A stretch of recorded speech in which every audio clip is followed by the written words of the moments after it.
FroGo is a dark store as a service provider for food brands. And we didn't know that if you take out a meat from a supermarket and then keep it in the back of your car for hours, or because you're walking around with it as you go to the other shops, you're actually affecting the quality, which can have health effects. To see if we are able to address the customer pain point of receiving the products exactly how the manufacturers intended for it to be delivered. So what is so special about the dark store platform that you are building for your brands?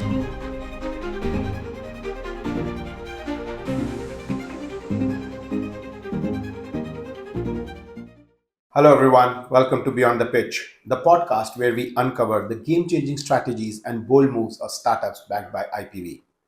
Join us today as we deep dive into their world.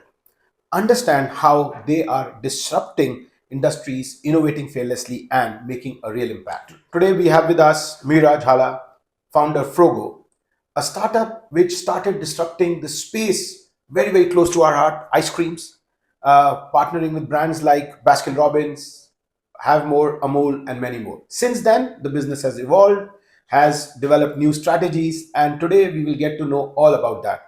So welcome to Beyond the Pitch, Mira. Great to have you. Thank you, Ankur. It's a pleasure to be here. No, pleasure is all ours. So, Mira, let us first just tell people, our listeners, which would be founders, which would be investors, which could be students who are thinking of what to do next. What is it that FroGo does? Firstly, thank you for having me, and I have had such a pleasure working with IPV and the entire team that you have built over the past year and a half that I've had IPV as investors in FroGo.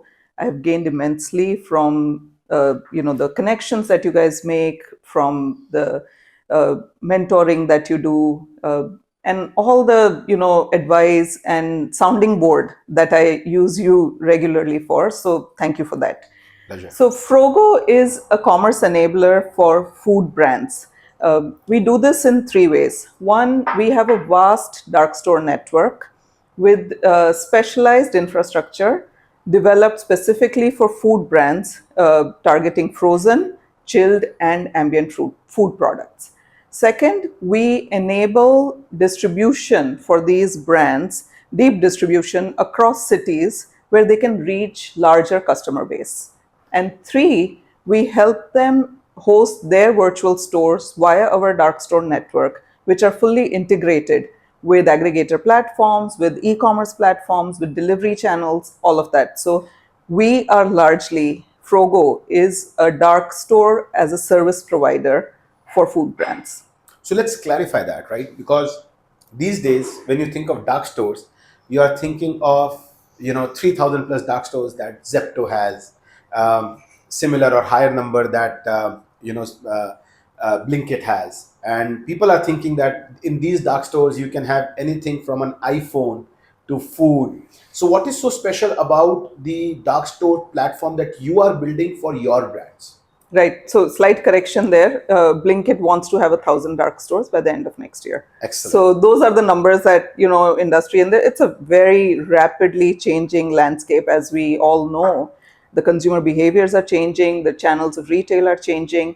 So if you look at the online world of commerce, you can distribute it in, like, on one end of the spectrum is the quick commerce, which is 10 minutes delivery.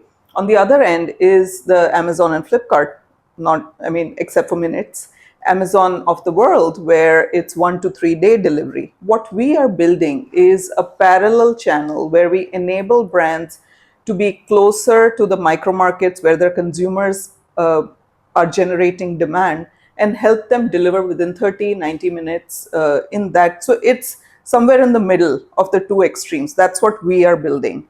And the dark store network gives the brands the channel to generate their own demand, to decide what they want to sell to the consumers, what are the SKUs, what is the basket that they want to showcase, to help with the entire brand building as well. So we give control back to the brands via our dark store network. Now this is awesome, but let me remind my viewers, this was not your first venture. You started with Purist, you exited via sale to CureFit. What is it that you understood about this sector, Horeca experience, food experience, that motivated you to go back into the same sector? So, Ankur, you know this, of course. I've spent my entire career in the food business. My last venture, Purist, which was a food services business, was acquired by CureFit.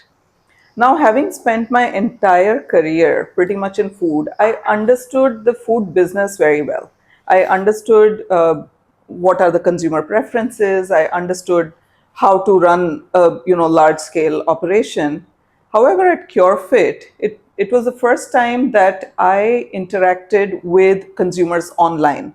This was when I was able to understand how to create stickiness with a consumer, how to increase a wallet share, what is the consumer behavior, while shopping online and interacting with food.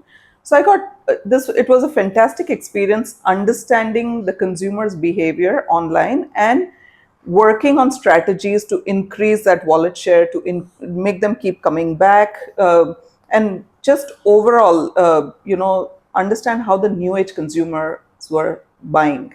So that was very interesting. And of course, with CureFit, we scaled so rapidly. In the region, I was managing the north and the east region for them. We were And a selling. lot during Corona. Yes, yes. COVID was, was a challenging time for all food brands.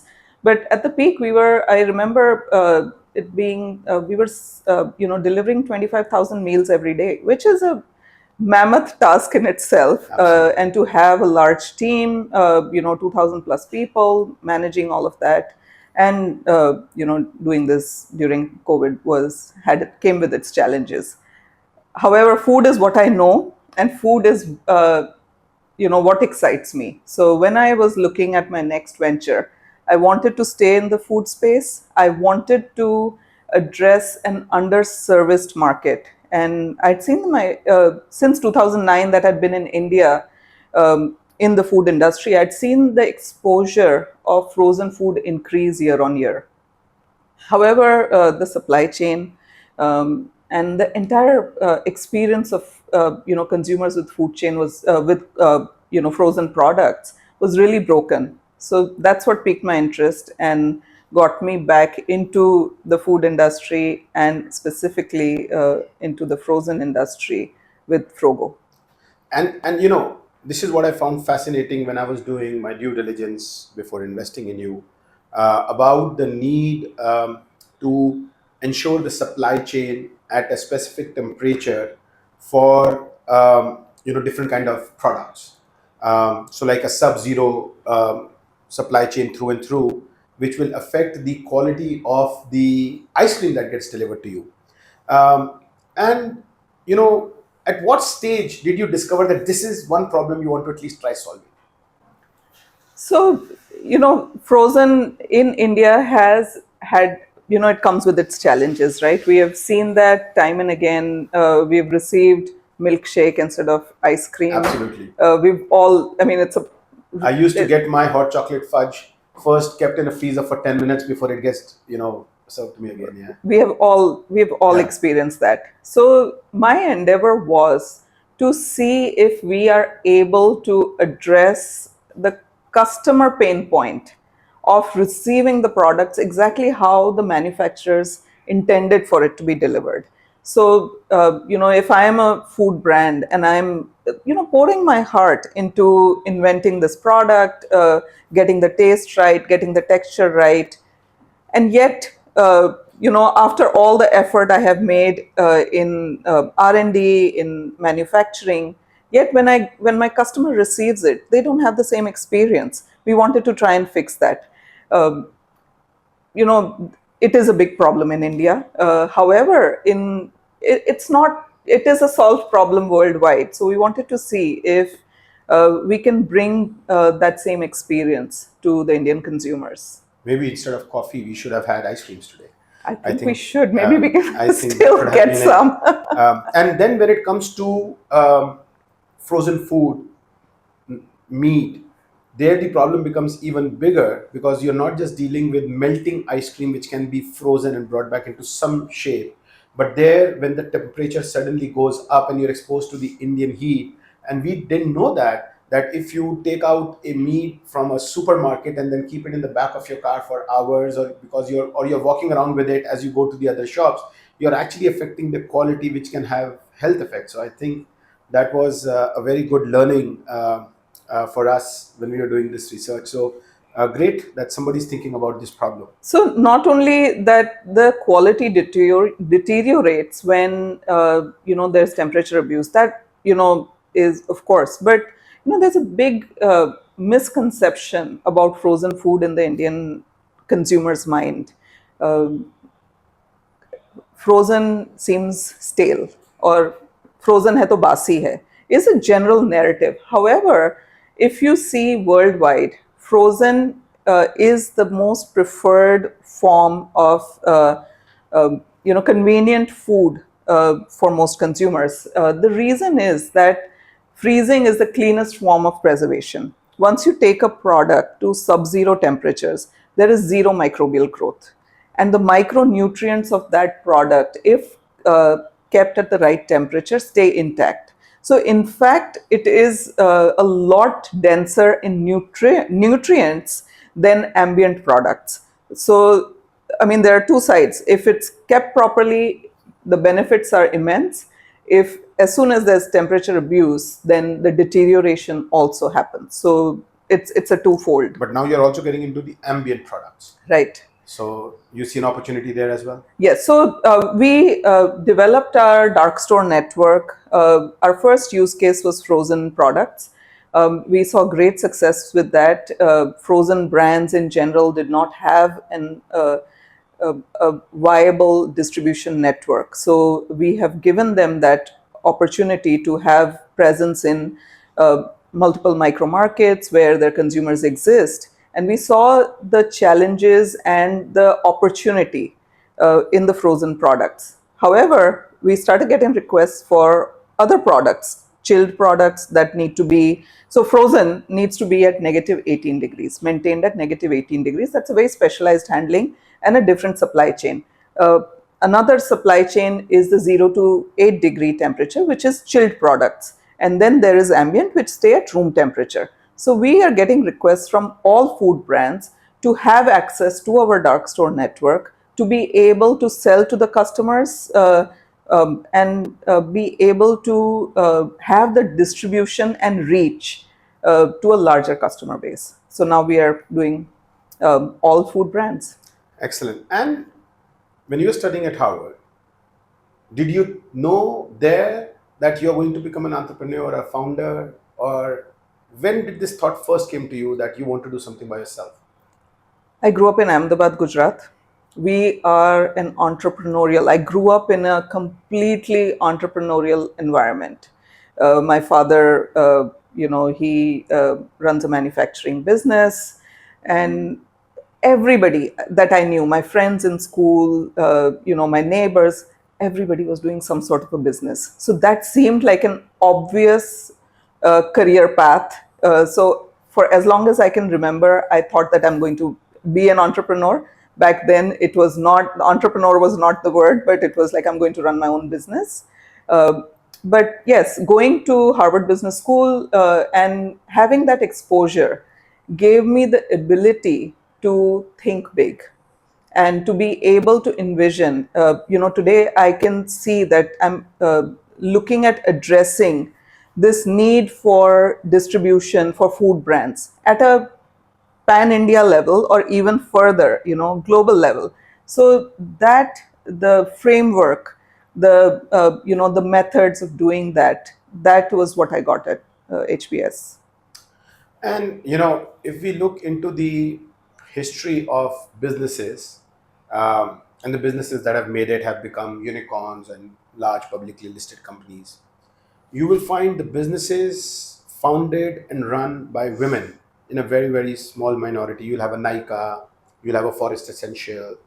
Um, what gave you that confidence that even though there are not that many use cases behind you, but you have that confidence, or you think you can really do it? So, there are not too many role models. You're absolutely right about that. And I hope more and more women become entrepreneurs and Absolutely. create these role models for the next generation. However, if you're looking at inspiration, you don't need too many. One or two good examples can, uh, build that fire in you and push you forward. So for me, there's this American entrepreneur called Sarah Blakely. She invented this product for women called Spanx. It's Yes. shapewear. It was the first of its kind, shapewear company. She bootstrapped it, started with $5,000, built it to $1 billion in revenue, sold it to Blackstone, with, I believe, 95% plus equity still Wow. held with Wow. her. So, she's seemed like she's having fun while doing it and not complicating it, not, making it full of jargons and making it unapproachable. So I really, followed her journey, and she did inspire me. And now she's just started another brand, and I'm hoping that she has a second time hit as well. Excellent. Excellent. I mean, there are always different numbers how second time founders are more successful or second time founders are not that successful, irrespective of how the journey goes. I think there are numbers either way. But so what have your biggest lessons been through your journey of building FroGo? Because you have delved into different products. You started as a multi-channel strategy. You were doing B2B, B2C, D2C.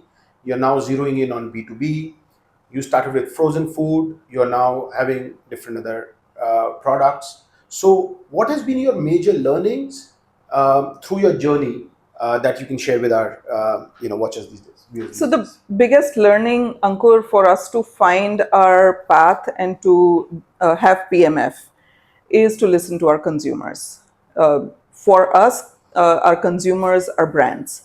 So listening to the brands, understanding what their pain points are, and addressing, and not trying to address just the pain points, but build on that and figure out how can we improve their overall experience. So the brands, when they come to a dark store network, they're not telling us that, oh, our sales are low, or we are only able to sell our top 5% of SKUs. We want to have brand recall. All of these things, they don't directly disclose these points to us. However, looking at their consumers, listening to what their customers are asking for, understanding their pain points, and then building a product to understand and address those issues has been, really a key learning for us.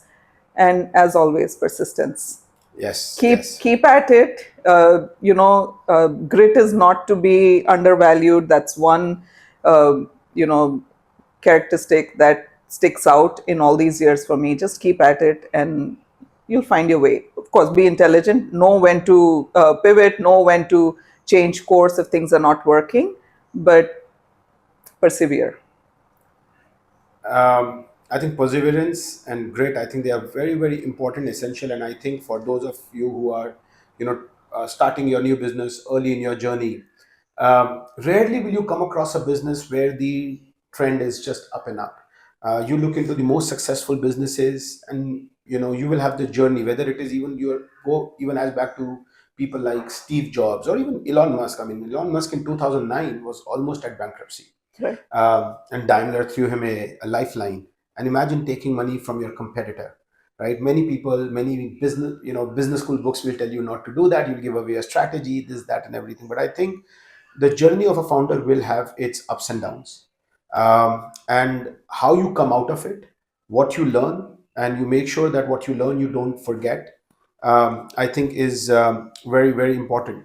As you know that during our journey we have invested in quite a few food products. We recently invested in NOTO, which is one of the products on your platform as well, and we have invested in Samosa Party and Beetle Leaf. But and they all have their own challenges, their own growth, but it's very nice to see a lot of them doing very, very well. What do you think is the future of food startups in particular? While you are more of a logistics tech business, but what do you think is the future for food startups in India? I think one needs to innovate and really build products that speak to the aspirations of the Indian consumer.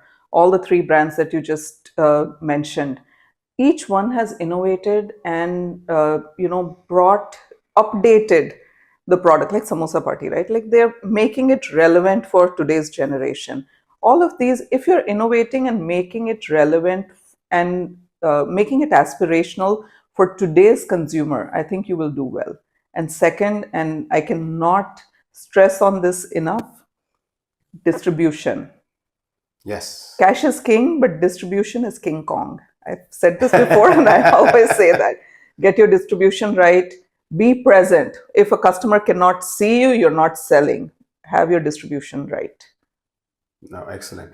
And of late, there has been a surge of plant-based and vegan frozen options. Now, is it a misconception, or is it because the stores we are going to, we are seeing it, or do you actually think there has been a rise of demand and the results when it comes to plant-based vegan frozen options? See, the good for you category in frozen is increasing. It is rapidly growing. However, from the entire industry, it still is about 5% of Very the small market share. percentage. So even though it is rapidly growing, and perhaps in the grocery stores where you are shopping, you're seeing more of it because that's their TG. It still needs to there's a long way to go for them. So not mainstream yet. Not as much as we would want it to be, but it is growing fast. And as the consumers become more and more aware and health conscious, and a lot of the youth icons are turning vegan, so we may see an uptick on in this category going forward. And the growth of this category directly positively impacts the need for businesses like yours. Absolutely, absolutely. So see, for FroGo is a dark store network with logistics and supply chain. So we do not only service the new and growing category, we service the entire market, right? We service 100% of the market. So, but as the market grows, as the pie is growing, of course, it impacts us positively. Excellent. So I think we have discussed enough about business, Frogo. Before I move to the next segment, one last question. Um, how is technology helping you elevate your business? Like, how are you using it to grow your business? See, thank you for asking that question, because we are spending so much time on developing the tech, and that's a key, differentiator for Frogo as well. So, as we talked about, the customer needs are evolving very rapidly. The retail platforms are evolving very rapidly. As a result, the brands need to innovate. Brands need to have more insights and better controls to make the right business decisions. So at Frogo, what we have done is we have developed the entire platform to help brands better manage their entire production, inventory, sales, and give them meaningful insights that helps them make better decisions, better forecast their production, their fulfillment, their replenishment, all of this, and also gives them insights on what the customers are liking, how they are placed in terms of how much inventory is at each dark store, what pack size, what flavor, what combination is selling. Giving them these insights are helping the brands truly have an edge when they are trying to sell and grow. So we have given these dashboards to our brands, and it is very encouraging to see how much time each brand is spending on our dashboard, downloading these reports, using these reports that we give them to help grow their business right. No, that's actually very awesome and encouraging. Okay, so one segment done. Now let's move to Mira, the entrepreneur, the founder, and the person. Um, we already talked about how you have been surrounded by people who did their own business. So entrepreneurship came naturally to you. We talked about your biggest inspiration, but you know, looking at people around you, looking at your role models, have you inculcated inside you any daily habit that has become a game changer for you? So, in the last few years, and this may not be a very popular thing to say, but I've become very spiritual. So I have found that waking up with a positive bend of mind and just waking up with a prayer has has compounded into such positivity for me, and that's the daily habit that I have started, which is helping me immensely. Also, what you hear from everybody, a daily workout, eating better, getting your sleep. I follow all of that. I make sure that I get some activity on a daily basis. Eating healthy is, a way of life, of course, but getting the sleep. When you're running a operations heavy business, it is very easy to get sucked into, calls throughout. Like our operations run, right till 2 a.m. So it's very easy to, keep watching the dashboard, to keep refreshing and seeing, you know, what's happening on the business side in real time. But having that discipline to get 8 hours of sleep and then starting the day with a positive prayer uh, has really helped me. I mean, I think I think everybody should adopt what they think will, you know, get them into that positive bent of mind. I myself wake up with a prayer every morning, and I've been doing this since I was a kid. And I think it's just a habit. It's about acceptance also, and I think acceptance is a very big part of, I read somewhere that stress is when you're trying to control the uncontrollables. Because if you can control it, then it should not bother you, and if you can't control it, then it should not bother you. Right. So it's when you're trying to control what you can't control, that's where the challenges start. So, I totally believe in that also, and then people should do what they feel. But, if that works for you, great, because I totally agree that in operations like yours, same with us. I mean, we have got investors in 46 countries. There is morning at some point in some part of the world, and there's somebody who is looking at their investment. But okay, side question: what is the earliest when somebody ordered an ice cream? The question should be, what's the latest that somebody has Latest I can ordered? understand. Latest I can understand. I was I was 4 surprised a.m. that ice cream. people are eating ice cream at 4 a.m. Like, I have done that. So who is up at 4 a.m.? I'm never up at 4 a.m. So, I'm not up at anymore. But when I used to be up at 4 a.m., I order ice cream. But I'm wondering who wakes up at 6 in the morning and orders ice cream. Has that happened? no, No. no, no. Good to know more people have got healthier habits, or they're Yes. probably just talking it at home. Yes. So, that's another key insight that I had when we started with the frozen as the first use case. If you remember growing up, refrigerators could take about 3 to 4 ice trays and it was full. That's it. Yeah. Now, if you open any freezer, be it 100 liter or 1,000 liter, about 40% of It's space freezing. is allocated to the freezer. That's because that's how the consumers are using their, preservation, and that the growth, the 17% CAGR that's happening in this category, a lot of it is owed to the larger freezer sizes in people's homes, where they can stock up, they can buy in bulk, and truly have it at their fingertips when they want it. Interesting observation. Didn't associate the two growths together. Um, you have probably come across a lot of people who have helped you in your journey. Are there any people, one or two people, group of individuals, or any, who you want to talk about today? So, a few years ago, I built what I call a personal board of advisors. So, relying on one person for all types of advice didn't make sense. So, I have a group of close friends who I lean into regularly for specific, uh, you know, advice, be it on the business front, be it on operations, be it on parenting. be it on marketing or social media.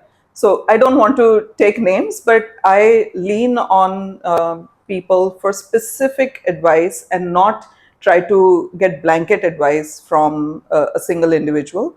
And that has been really helpful, because if I'm talking to you and I see that you have a very keen understanding of one aspect of business, and if I can just tap into exactly that, and put a problem statement in front of you that you can very sharply help me with, uh, that's just amazing. And what I've seen is that most people are very generous with their time, if you ask nicely, and if they see that what advice they've given to me I've been able to implement and benefit from. So people have been generous and in giving advice. Any one advice in particular that you remember that was shared with you, has stuck with you? There's so many, It's okay. but yeah, I can't think of one specific advice. It's okay. And what do you find most rewarding in what you are doing? Building from scratch, that has always been something that just uh, drives me. So just from an idea that this problem statement, this industry is broken in India, and to be able to have even the slightest impact on that is most rewarding. And when I speak to the brands and I'm able to see that their brand is growing, their brand's reputation is growing due to the services that we are able to provide them, that's extremely rewarding. Interesting. Okay, so we now move to our next segment, which we call the rapid fire, but let's not confuse it with the other famous talk shows. So we will not ask you questions that put you any problem, but just answer the first thing that comes to your mind. Okay. Don't overthink this segment. Morning person, night out. Morning person. Favorite ice cream flavor? Mango. Mine too. Mint chocolate chip ice cream. Love it, hate it. Hate it. Hate it. What about so one thing you can't live without? My morning chai. Morning chai. I love my morning chai also. Although because my morning is so rushed, I enjoy my morning chai on Sundays. So we were playing Damsharas with my son. He's 10 years old, and we gave him a word Sunday. And so the way he was explaining was me sitting, drinking tea, and reading newspaper, because Wow. that's how he associates Sundays with. Last show you binge watched? Downton Abbey. That's It's very an old one. old It's one. an old one. Did you see it recently, or that was the last show you saw? No, I saw it recently. You saw it recently. By recently, I mean like 6 months ago. But that was the last show I rewatched. Excellent, excellent. What are the three things you don't leave your house without?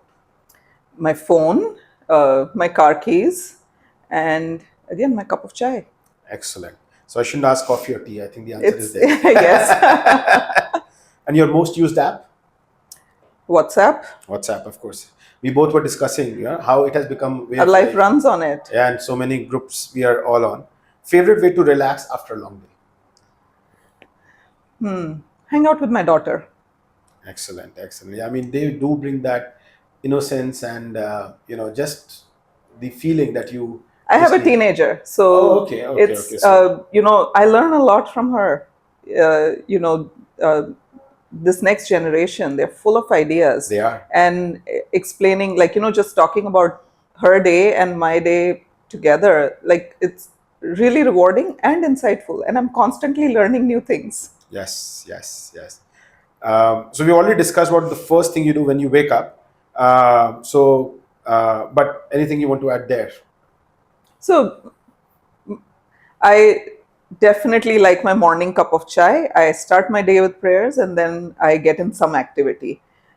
That's my morning routine, and try to get to office and I don't have a long commute like you, Ankur. I like to say that I have a 1.5 song commute, Nice. which takes about 7 minutes or so. Not rubbing it in. But yeah, so Yeah, lucky are those guys. yes. So I keep it simple. I don't complicate it too much. Keep it easy. What song do you love to play on in your car stereo? It's whatever my daughter is latest introduced me to. She's currently listening to a lot of Spanish music. So all of that. Did you buy the Coldplay concert ticket for her? I tried. I tried. I spent my Sunday trying, but no luck. Yeah. I think it's the most sought after. If you could have dinner with any celebrity, who would it be? Wow. Warren Buffett. Warren Buffett. Awesome. So you Yeah. have burger and cherry coke. McDonald's, yes, absolutely. Excellent. So on that, thank you, Mira, for your time today. I hope those who are watching our show today have learned about what it takes to build business, survive, grow, succeed, and like you said, hope you become an inspiration story for many more entrepreneurs, especially women entrepreneurs, to take this up and build more cases on that. And Thank you we look so forward much. to funding them. So thank you everyone. Thank you so much for having me. It was a pleasure. Just before we go, again taking, we would like to sign this card for us. This is going into our wall of fame.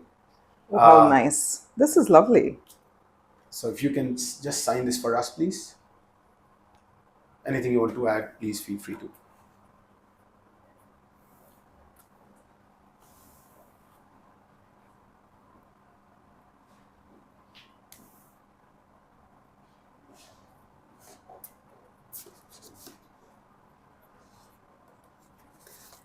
Thank you. Thank you. And Oh, this is a that's small gift so from sweet. Team Thank you so IPV. much. Thank you. Thank you. Thank you, everyone.